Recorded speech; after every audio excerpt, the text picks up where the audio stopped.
रायगढ़ के अलीबाग स्थित जिलाधिकारी कार्यालय के सामने कोली महासंघ की ओर से एक दिवसीय धरना आंदोलन किया गया। आदिवासी कोली समाज के विभिन्न उपसमुदायों को जाति प्रमाण पत्र और जाति वैधता प्रमाण पत्र आसानी से उपलब्ध कराने तथा 20 अक्टूबर 2023 की बैठक में लिए गए निर्णय को तत्काल लागू करने की मांग को लेकर यह आंदोलन किया गया। आंदोलनकारियों ने सरकार पर निर्णय के अमल में देरी का आरोप लगाते हुए नाराजगी जताई। उन्होंने मांग की है कि आदिवासी कोली समाज की लंबित मांगों पर जल्द से जल्द परिपत्र जारी कर कार्रवाई की जाए।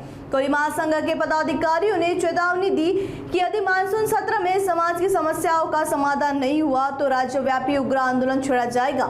आंदोलन के दौरान प्रतिनिधिमंडल ने निवासी उप जिलाधिकारी संदेश शिर्के को ज्ञापन सौंप कर अपनी मांगों से अवगत कराया। इस धरने में बड़ी संख्या में समाज के नागरिक, पदाधिकारी और कार्यकर्ता शामिल हुए। कोळी महासंघ मुंबई राष्ट्रीय कोळी महासंघामार्फत आज एक कोळी समाजासाठी जात प्रमाणपत्रासाठी आजचं हे निवेदन सादर करण्यासाठी आणि संपूर्ण महाराष्ट्रामध्ये 36 जिल्ह्यामध्ये आंदोलन केलं आहे। 1984 सालापासून आमच्या कोळी समाजाला ST अनुसूचित जमातीचं सर्टिफिकेट मिळत नाही आणि त्याचं कोणत्या विविध कारणासाठी ते छेडलं जातं।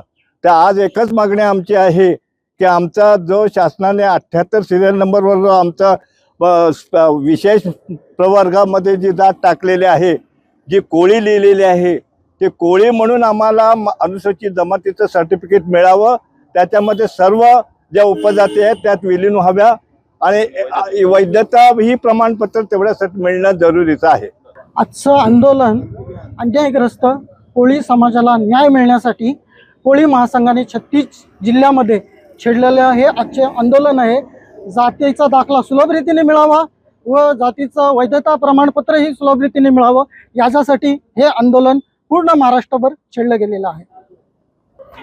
आमची एकच मागणी आहे की कोळी समाजातील सर्व उपजातीसहित सर्वांना जातीचा दाखला सुलभ रीतीने मिळावा व त्याची पडताळणी सुलभ रीतीने व्हावी ही आमची प्रमुख मागणी आहे।